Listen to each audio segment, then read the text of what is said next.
have an introduction to time management and look at some of the block scheduling that an academic success coach or an academic skills mentor can sit down and do with you.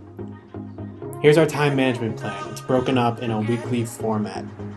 On the back side, what we have is our study hour formula, which allows you to list all your classes, rank them by difficulty, and it provides you the total number of hours you should be spending outside of the classroom per week on your classes. How we begin these sessions is we list out all the classes that you are taking. So as you can see, I'm filling out a bio class, an algebra class, a literature class, and then of course an online composition class that does not meet weekly. Things to keep in mind to include your sleep schedule, the times that you're going to be eating, because those are important to make sure that you get those in on a weekly basis. You also want to include your work schedule, so putting that on first before we fill in the study hours is going to help you know what times you can and cannot spend on studying.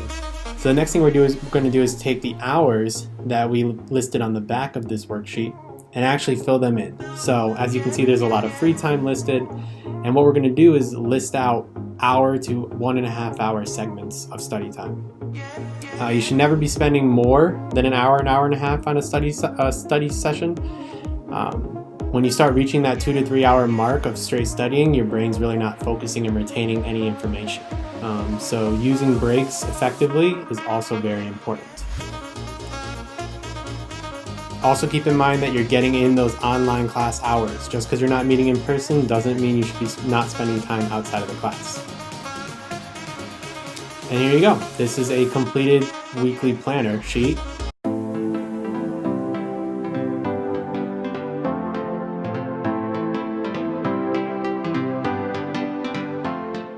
When it comes to staying organized, one of the best things you can do is make sure all of your assignments, quizzes, readings, and exams are in one location.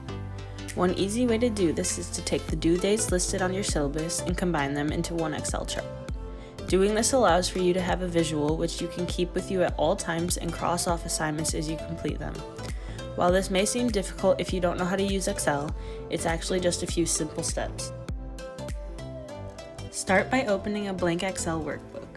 I entered the borders ahead of time so it's easier to see, but it isn't necessary to do that. In the first 4 rows, type in due date, class name, assignment type, and assignment details. The number of columns will depend on the number of assignments you enter. Then you start entering your assignments based on how they're listed on your syllabus. Remember that you can enter all assignments for one class at a time. Don't worry about trying to organize them by date just yet.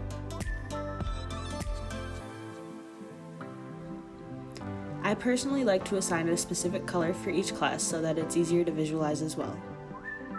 When you do this with a lot of assignments, it may be easier to do this once you finish entering a chunk of assignments rather than going one by one like I show in this video.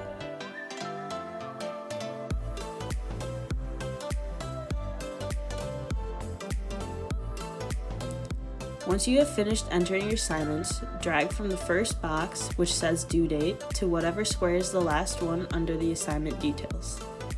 In this chart, it's going to be D4. You then click on Sort and Filter, and then select Custom Sort. From there, find where it says Column and select Due Date. This is what's going to organize your assignments by date. Select OK and the workbook will automatically organize itself by due date.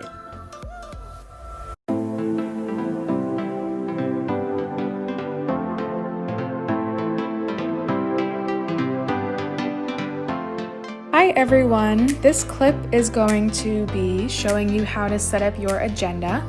It can be done week by week, or you can do this a month in advance. It's really up to you and what you prefer. What I usually do is I will write down everything I'm doing towards the end of the week for next week. So towards Friday, Saturday, Sunday, I'll try and collect my thoughts and decide what I'll be doing next week. So right here, I'm beginning by writing down all of my classes. I'm doing this all with one color, just so I can coordinate the classes with one specific color. And when I see that color, I know that I'm doing something related to being in a class or attending a lecture online, anything like that. So there I am, just writing out the classes.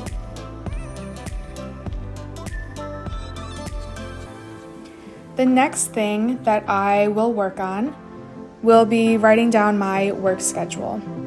I usually get this a week in advance, so it helps me because I'm able to write it down and see when I'm working.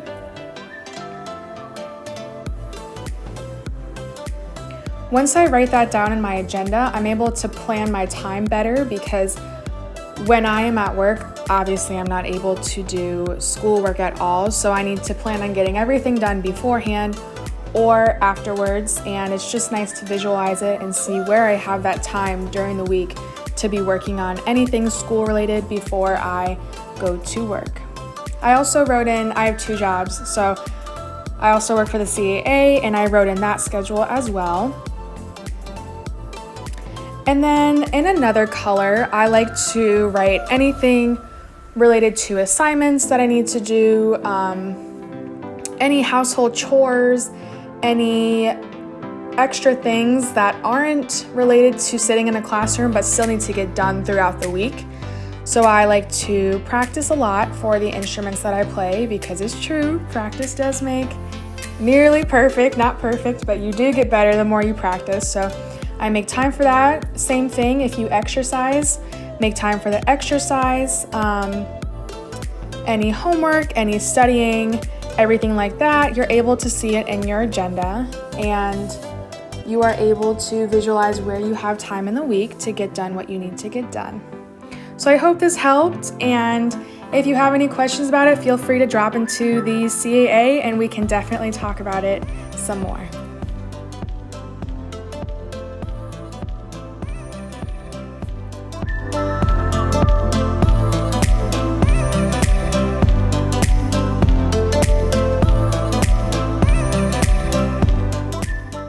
A whiteboard calendar can be very helpful when it comes to staying organized.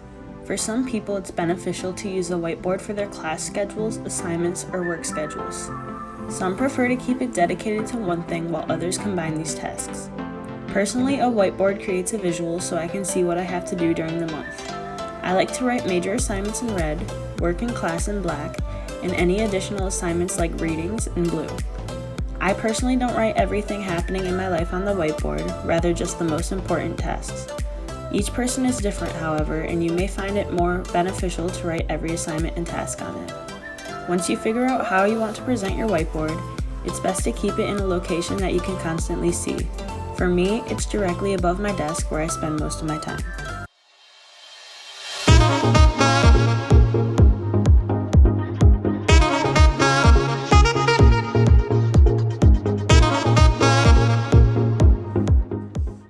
Hi everyone, I am back, and this time I'm talking about the difference between organization in high school versus college. So I would say the first thing that comes to mind when I think about this and consider the differences between high school and college would be the way that teachers or professors deliver information and give you reminders. So personally, when I was in high school, I feel like teachers would always tell me, this is due on this day, you should be spacing out your studying like this, you have a worksheet due, you have a packet due, anything like that. And in college, I've never had a professor tell me any of that. They've always just given the syllabus in the beginning of the semester and it's on you. They will see you at the end unless you need them in the meantime.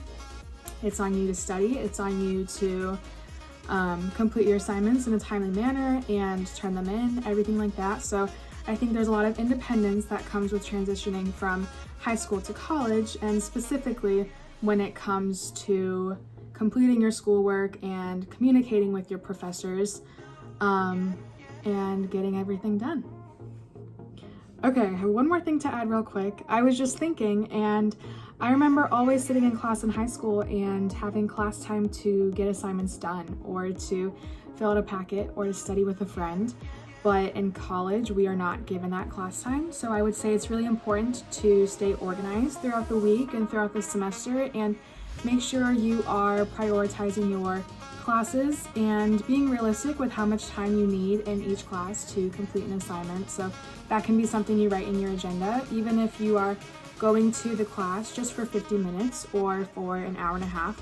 How much time do you need to be spending outside of that class to complete an assignment? Because you most likely will not get the time while you're sitting in class. That's going to be the professor's time to have your undivided attention. So yes, I would say that's another tip.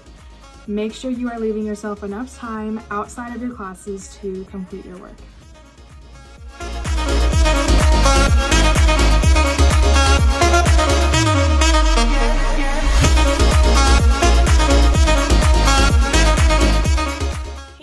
My name's Indira, and I'm an academic skills mentor at the Center for Academic Achievement. I'm a senior majoring in communications, and these are just a couple of tricks and tips that I have that I use on the weekly, on the daily, that may help you just like with your organization skills. So without further ado, let's get into it. So I always recommend planning out your week. That way you have knowledge of any tasks that you need to get done. I like to plan out my weeks on Sunday evenings. That way Monday is a fresh start. And I like to do it the night before. That way I don't have to rush my mornings. So I'm just here looking at my calendars and what I'm involved in, and I put it into my bullet journal. And I'll show you what that looks like here in a second. So this is my weekly spread that I'm drawing out, and it's laid out like this. That way I can see everything that I'm going to be doing for the week ahead. And you do not have to do this. This is just a method that works for me, and I find the process of creating my own agenda to be very soothing. And I also like to unleash my creativity in this journal as well with things like calligraphy and drawing. And since I am heavily involved on campus, instead of having 5 different calendars online, 5 different notebooks with everything in there, scrap pieces of paper, writing to-do lists everywhere. This is like my own personal secretary that I carry around with me. I have everything in this journal: my schoolwork, my CAA appointments, sorority events. I track my habits, my expenses. I write inspirational quotes. Literally, this book is my life, and I like this system a lot. So if you want to try it out, definitely don't hesitate to do so. But this is a different method of organization that I personally utilize. And it's just a nice way to kind of unleash my creativity and just color code, and that way I have everything right in one place for me to look at. So I'm just writing a little motivational quote here for the week. So you'll also see these are my calendars. So this is my CAA calendar that I'm just transferring all my appointments. This is my sorority calendar, and I'm just looking to see if I have any events that I need to attend this week.